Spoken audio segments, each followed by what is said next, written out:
শনিবার সকালে গাজীপুরের ইসলামিক ইউনিভার্সিটি অব টেকনোলজির মেকানিক্যাল অ্যান্ড প্রোডাকশন ইঞ্জিনিয়ারিং বিভাগের তৃতীয় বর্ষের শিক্ষার্থীদের নিয়ে 6টি দোতলা বাস রওনা দেয় শ্রীপুরের মাটির মায়া রিসোর্টের উদ্দেশ্যে।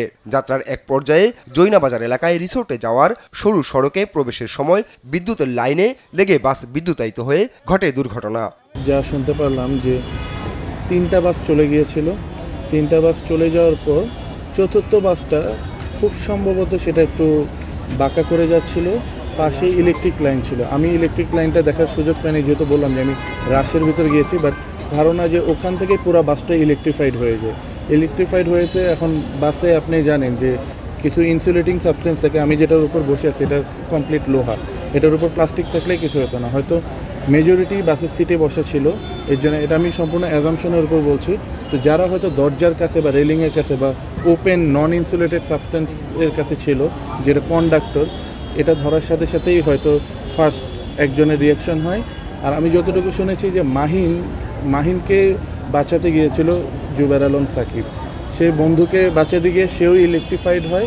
আনন্দ রূপ নেয় বিষাদে। বিদ্যুতায়িত হওয়া মাহিন, নাইম ও সাকিব নামের 3 শিক্ষার্থীকে দ্রুতই আনা হয় ময়মনসিংহ মেডিকেলে।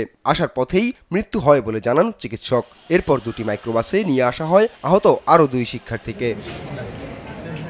হাসপাতাল কর্তৃপক্ষ জানায়, দুর্ঘটনার খবর পেয়ে আগে থেকেই প্রস্তুতি রেখেছিলেন তারা। আহতদের উন্নত চিকিৎসার জন্য ঢাকার আহসানিয়া মিশন হাসপাতালে পাঠানো হয়েছে। তাদের পিকনিকে গেছে একটা বাস এবং সেই বাস একটা ইলেকট্রিকিউটেড হয়েছে, বিদ্যুৎ তাড়িত হয়েছে এবং সেখানে 3 জন বেশ ডেডলি ইনজিউর্ড হয়েছে এবং তার প্রায় 40-50 মিনিট পরে এখানে আমাদের হাসপাতালে সেই 3 জন আহত আসে, কিন্তু তারা 3 জনই ছিল ব্রড ডেড। তো যে 3 জন ব্রড ডেড এসেছে তাদের বডি আমরা আমাদের মর্গে রেখে দিয়েছি এবং আমরা এই সমস্ত বডি পুলিশকে হস্তান্তর করব। তারপরে যেভাবে আইনি প্রক্রিয়া আছে সেভাবে সেটা চলবে। আর যে 2 জন আহত আছে তাদের সমস্ত চিকিৎসার ব্যয়ভার আমরা বহন করব হাসপাতাল থেকে এবং তাদের সুষ্ঠু চিকিৎসার জন্য যা কিছু করা দরকার সবকিছু আমরা করব। এই ঘটনায় কারো কোনো গাফিলতি রয়েছে কিনা বিষয়টি খতিয়ে দেখার কথা জানিয়েছেন ইসলামিক ইউনিভার্সিটি অব টেকনোলজি বিশ্ববিদ্যালয়ের উপাচার্য। এটা তো অত্যন্ত মর্মান্তিক দুর্ঘটনা। আপনি জানেন যে রাস্তায় বের হলে যদি এরকম হয়, এর দায়িত্বটা তাহলে কার? আপনারাই ভালো বোঝেন। আমি স্পেসিফিক্যালি কাউকে আমি বলবো না, বাট ডেফিনেটলি আমরা তো ছাত্ররা বাইরে যাবে এটাই স্বাভাবিক, পিকনিকে যাবে এটাই স্বাভাবিক, কিন্তু একটা ছেলে গাড়িতে বসে কিংবা গাড়িতে দাঁড়িয়েও যদি তার নিরাপদ না থাকে তখন কি করবেন? এটা তো ওই অ্যাক্সিডেন্ট না যে মুখোমুখি সংঘর্ষ, বাসটা পড়ে গিয়েছে, সেই ধরনের না। সেই গাড়িতেই আছে, ইলেকট্রিফাইড হয়ে মারা গেছে।